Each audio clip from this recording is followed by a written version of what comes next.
So thanks very much, Gabrielle, for a fascinating talk.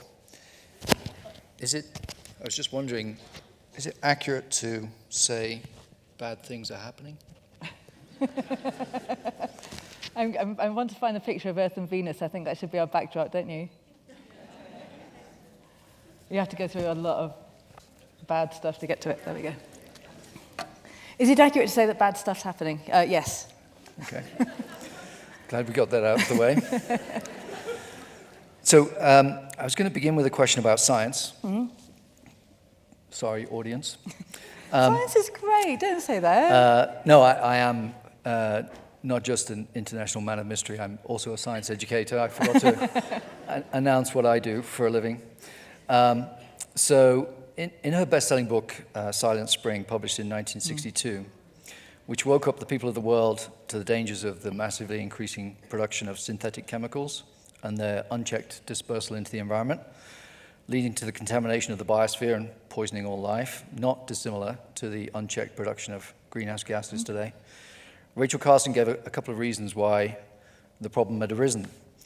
Quote, "This is an era of specialists," noting your conversation where you began your talk, "each of whom sees his own problem and is unaware of or intolerant of the larger frame into which it fits.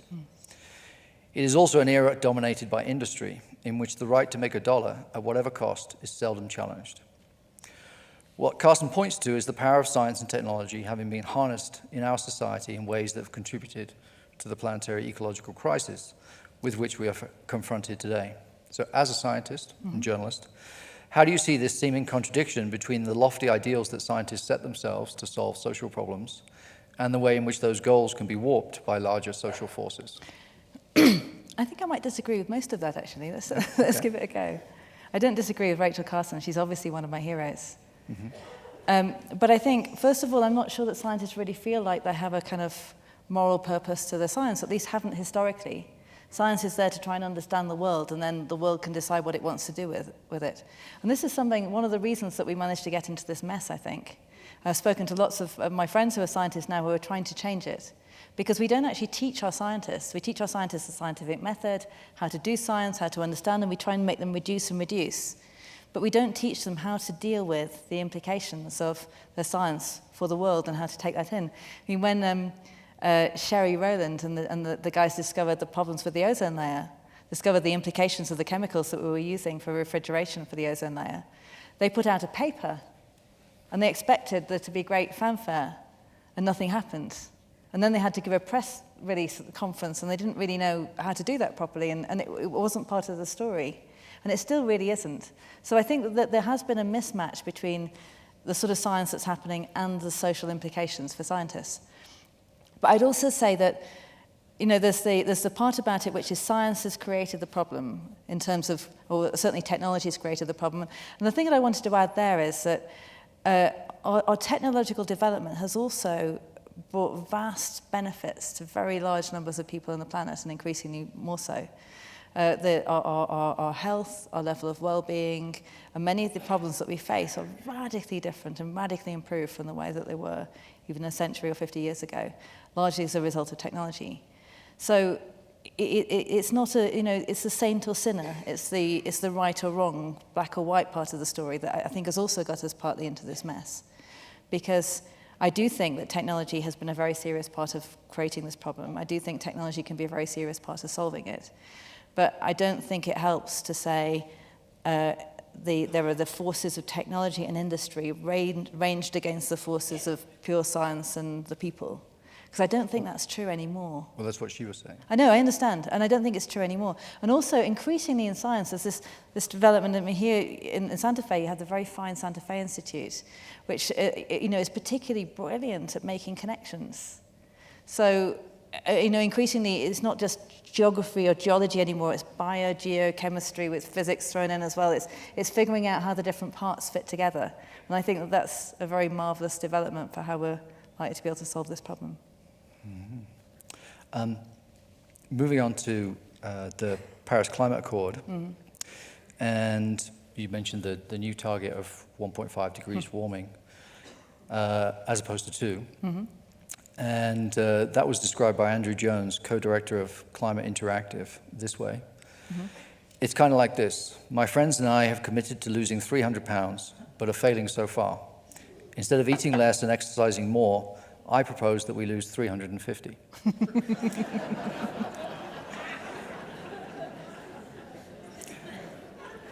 So, brilliant. That is very, very clever. I want that quote. In reference, obviously, to the fact that they'd pledged to hold the warming to 1.5 degrees, which actually we hit last month for the first time ever. And it would put us on track for at least 3.6 if they do everything that they say they're going to do.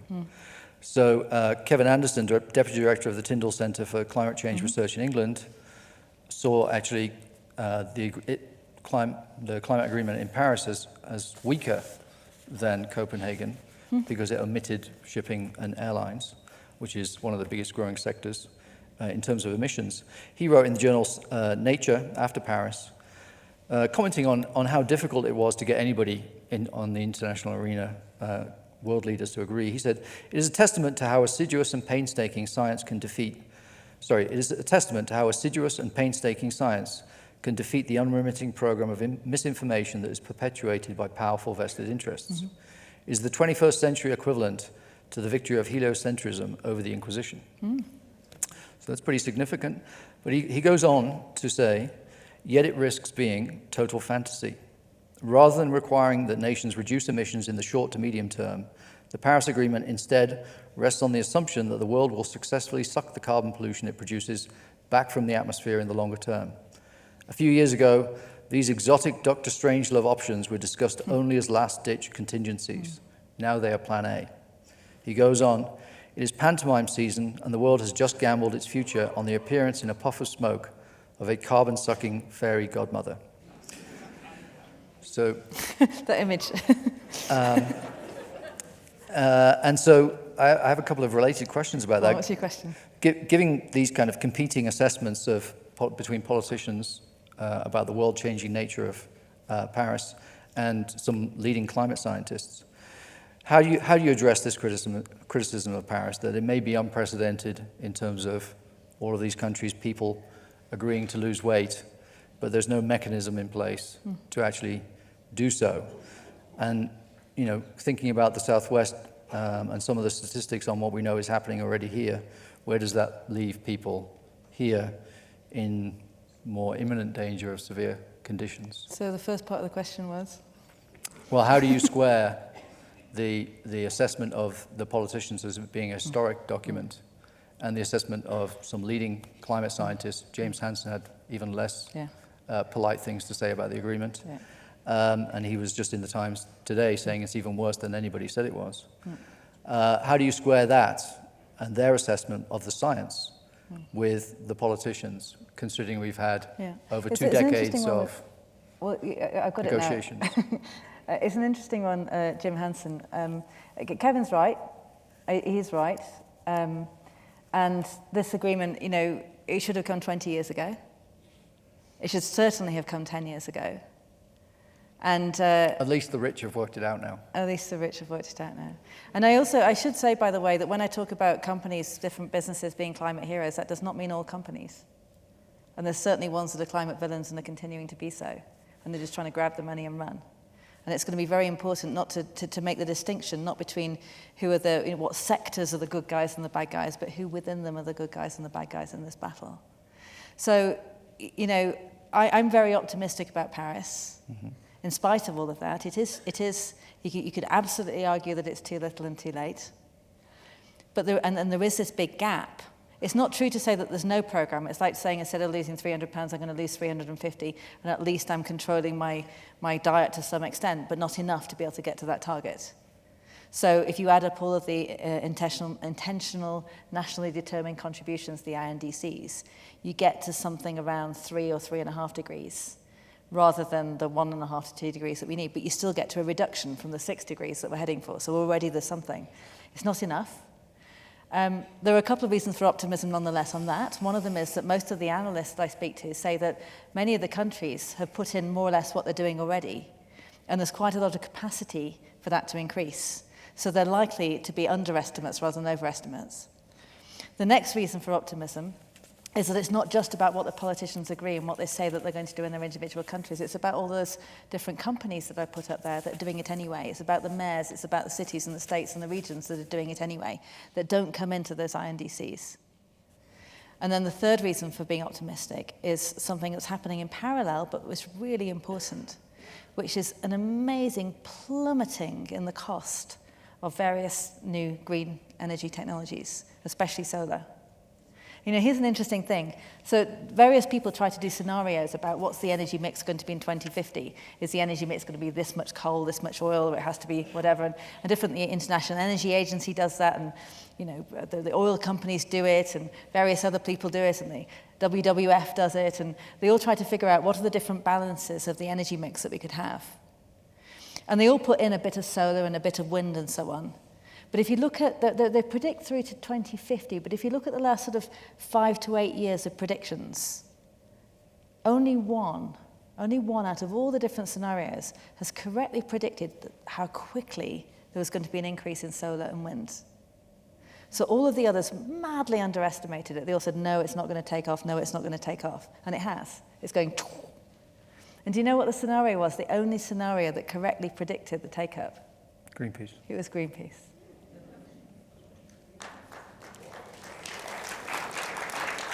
Well, just on that front, Maria van der Hoeven, Executive Director of the International Energy Agency, she wrote the foreword for the IEA's 2015 report, came out 6 months ago, where she said, never has the promise of clean energy technology been so great. Yet our report highlights that never have the challenges surrounding deployment of the proper solutions been so daunting. Unfortunately, this report also shows that the current pace of action is falling short of the aim of limiting climate change to a global temperature rise of 2 degrees. For the first time since the IEA started monitoring clean energy progress, not one of the technology fields tracked is meeting its objectives. So this is not about future. This is about what's happening now. And even though investment has increased, investment in fossil fuel exploration to find more fossil fuels dwarfs the investments in alternative technologies. I see subsidies. So, and that's another of the key areas that's now being investigated, which is vastly more subsidies go into fossil fuels than go into green energy as well. But that reminds me, I didn't answer the other part of your question about the fairy godmother sucking on crack carbon. Basically. That's an image I'm going to find it hard to get back out of my head.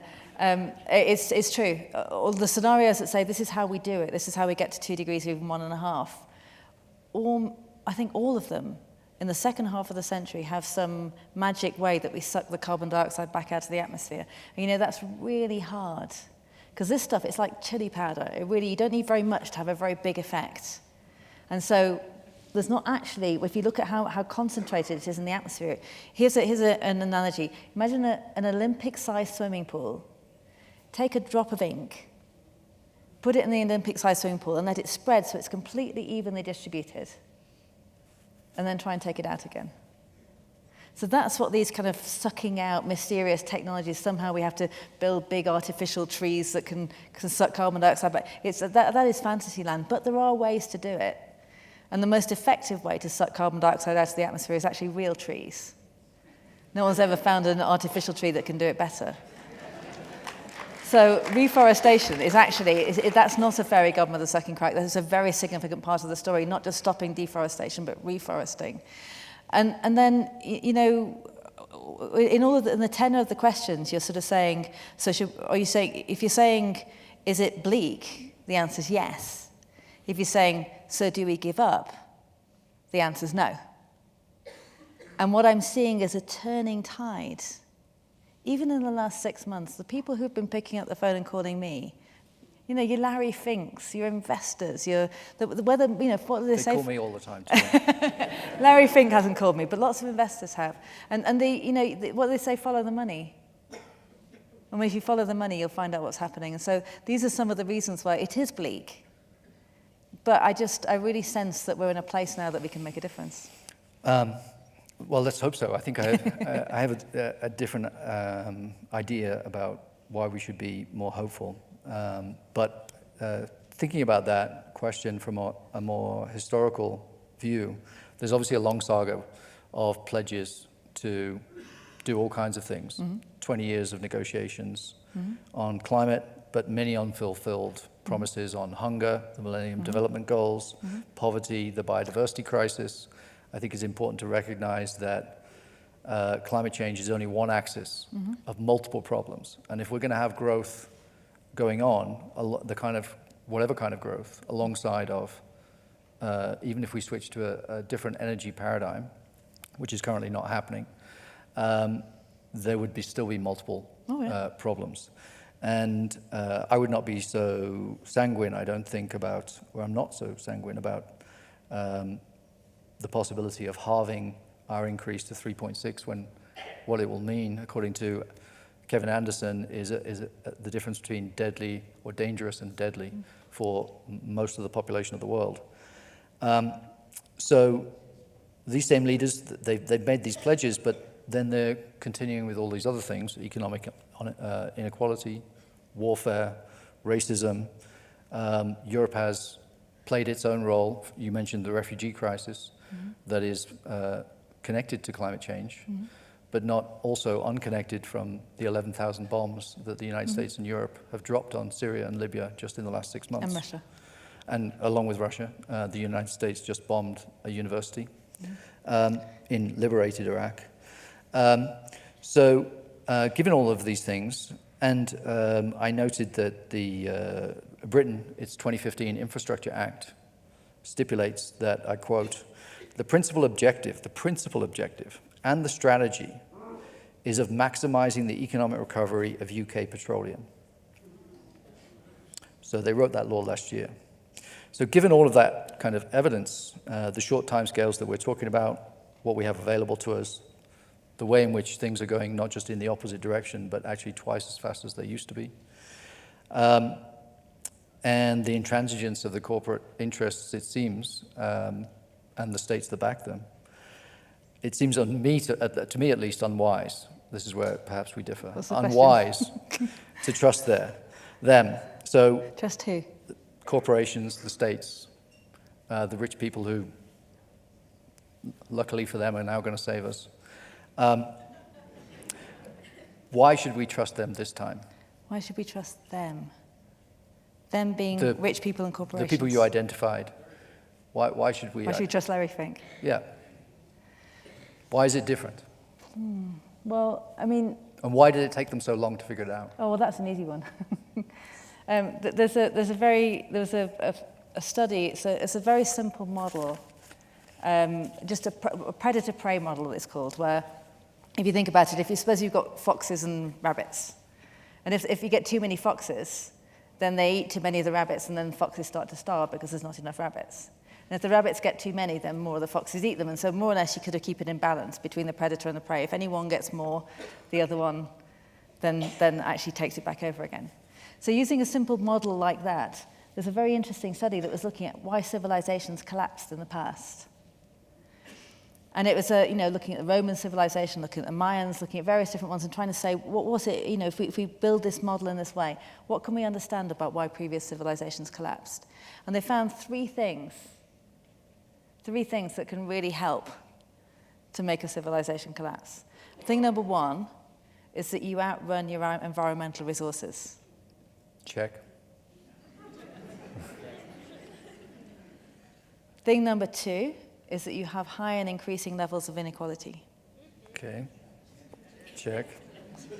Thing number three is that you have an isolated elite who have most of the power and wealth concentrated and who are sufficiently insulated from the effects of the other two that they don't act until it's too late. Yeah, that's not true.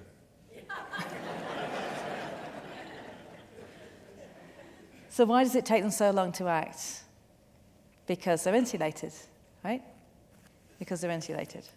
And so you gave me a great long list of appalling things that are happening in the world: warfare, poverty, and in fact, I must say about the Millennium Development Goals that extreme poverty was one of the ones, I feel like I'm constantly being the kind of Pollyanna here, but nonetheless, it isn't true that they weren't fixed, and the Sustainable Development Goals now are extraordinary and have a level of backing, not just among one sector, but among the whole, that really gives me hope for them. And there's a climate change goal in there.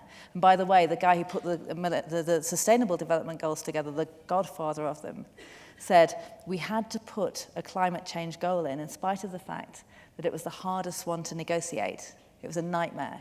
He said we had to put it in because in every one of the others, we kept bumping up against climate. So I completely agree with you that this is an inherent part of the system. In a way, climate change is the first big, massive existential symptom that we're doing things wrong, but there's plenty of others behind it. I was on a panel in January in Chile with Kumi Naidoo, who just stepped down as being the International Director of Greenpeace. And before that, he was an anti-poverty campaigner and an anti-apartheid campaigner who grew up in South Africa. So he's a born activist, all about poverty, and he went to head up Greenpeace. He said he got a lot of grief about it. Why are you giving up on poverty action to go and hang out with the environmentalists? And he said, it's the same thing. Same thing about inequality too. What climate change is doing already is it's driving dramatically the levels of inequality to higher levels. It's also, when you look at poverty, when you look at migration, when you look at, and I already said, it's a feature of climate change actually, that you warm up the bits that are already hottest first around the tropics, and that's where most of the poorer countries are. So just by a quirk of the science, that's where you get hit hardest and first. And then on top of that, the poorer people are the ones who have the least resources to be able to deal with it. So there's no question that climate change, poverty, inequality, all these things are very inextricably linked. And we have to accept that. It's the same story about if you don't understand all of it, you don't understand any of it. So why should we trust any of these people? I think the proof of the pudding is going to be in the eating, right? And I think we're going to see, we're going to know.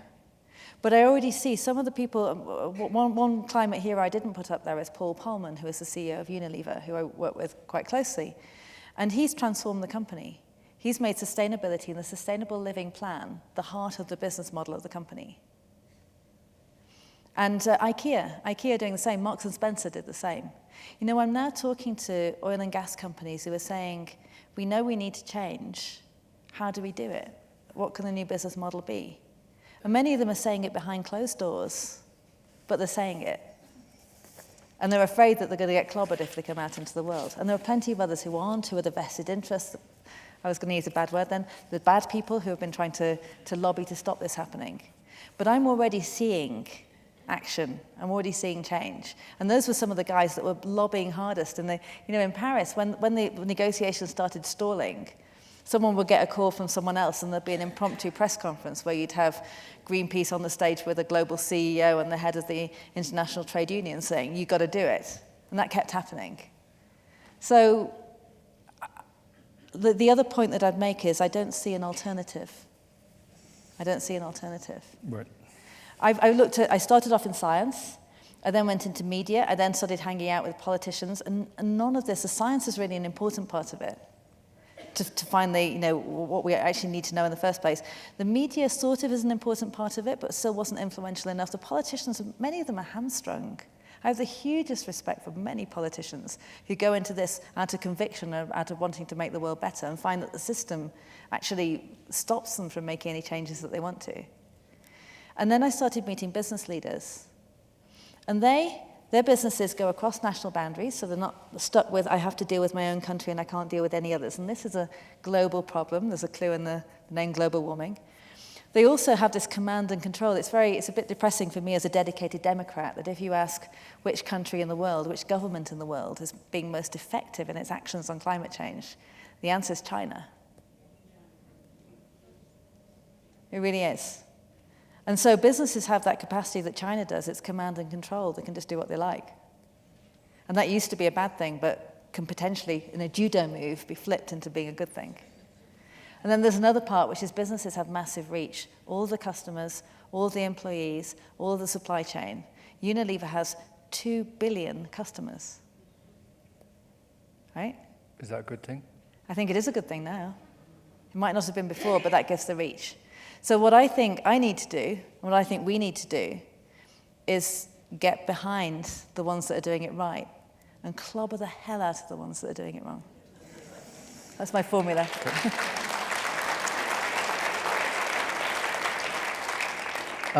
Well, the CEO of NRG, David Crane, who'd been CEO for 12 years and just put $1 billion into renewable energy, just got fired. Yeah. And he was pretty clear about why he got fired. I think the problem was transformation. We were attempting to transform NRG from brown to green and from centralized to distributed. Investors didn't like it because the share price had dropped by more than 50% last year.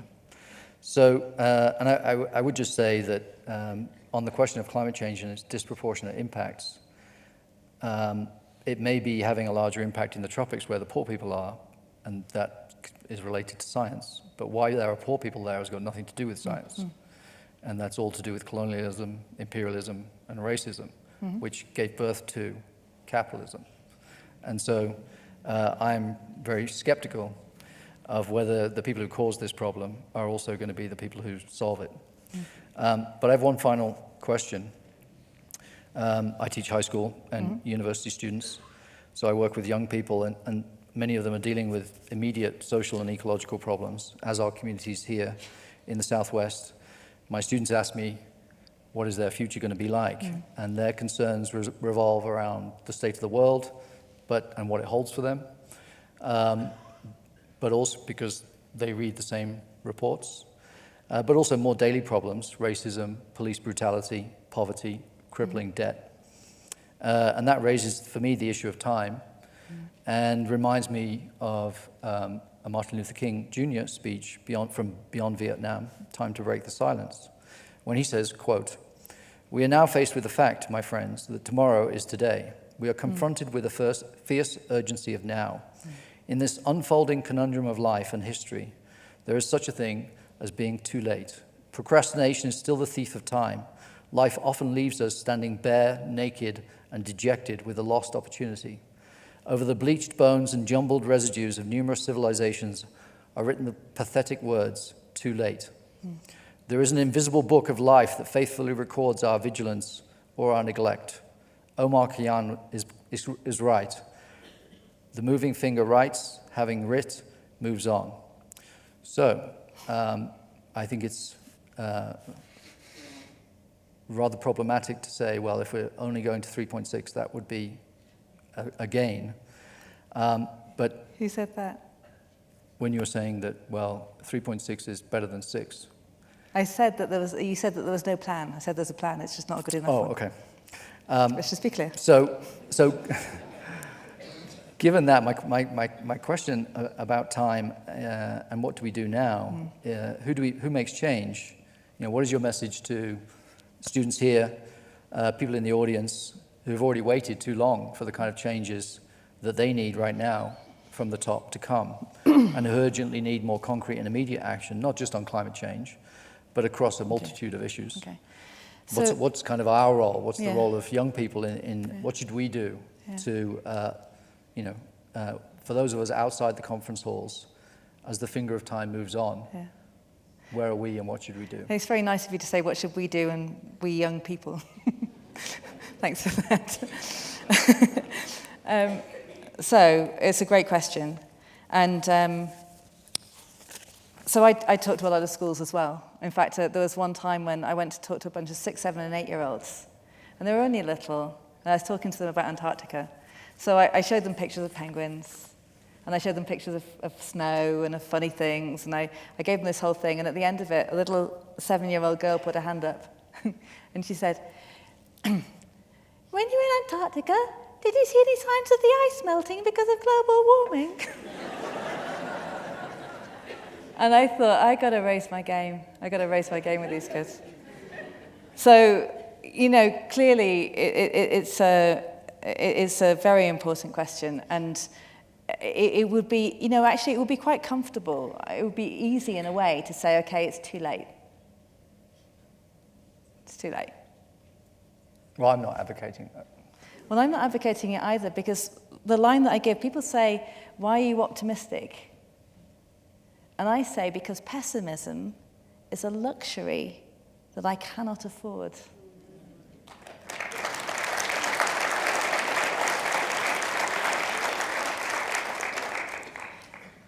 We are the generation that has this choice. We are the generation that are going to set the points for the railway line that go in inevitably different directions. And no future generation will be able to come back to this point and change it. And that's terrifying. And it's a massive responsibility. But I see it also as a very exciting time to be alive. Because we are the ones who can influence the whole future of the human race. Now, there is one thing I could say. I don't mean to be flippant here, but it's actually something that I get bizarre comfort from. The planet is not in danger. Life on Earth is not in danger. Life on Earth has been here for 4.5, well, maybe 4.3 thousand million years, and will continue after we're long gone. So this isn't about saving the planet.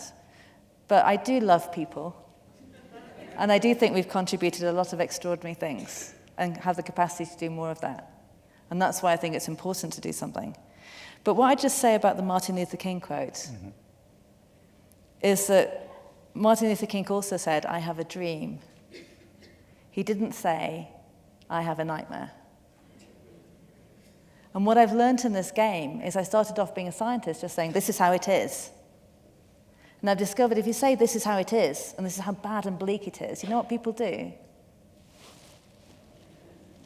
Even I do that. We have to galvanize people into action. The way to galvanize people into action is not by saying it's very, very frightening, run away.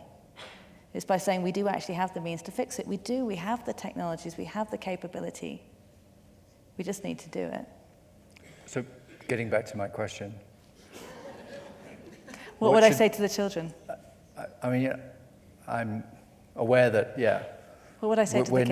We're now what do going I to be say saved. To the kids? Yeah, well, we're now going to be saved by corporations and rich people. That's not what I said. Be Oh, careful. sorry. Be careful. Sorry. I didn't mean to mischaracterize you. I said we were going to be saved by all of us. Do you not remember my saying we're in it together? Do you remember my saying it takes the humanitarian aid people, it takes the NGOs, it takes the politicians, it takes the businesses, it takes the people, it takes all of it. It's not going to happen without all of it. So what should we do? What should we do? Yeah.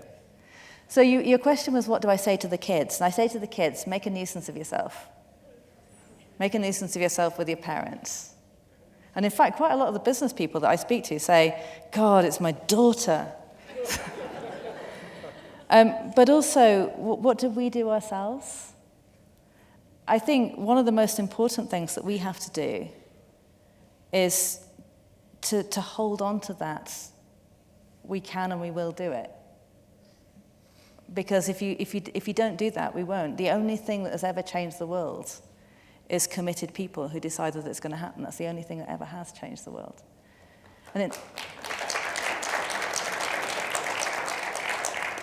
And in terms of individual actions, it's easy to say all the things, change your light bulbs, do this, do that, do the other. I think the biggest thing now is to put the pressure on the businesses and the rich people, to take your patronage to the people that deserve it and take it away from the people that don't. And for God's sake, vote. For God's sake, vote. And please don't vote for the crazy one.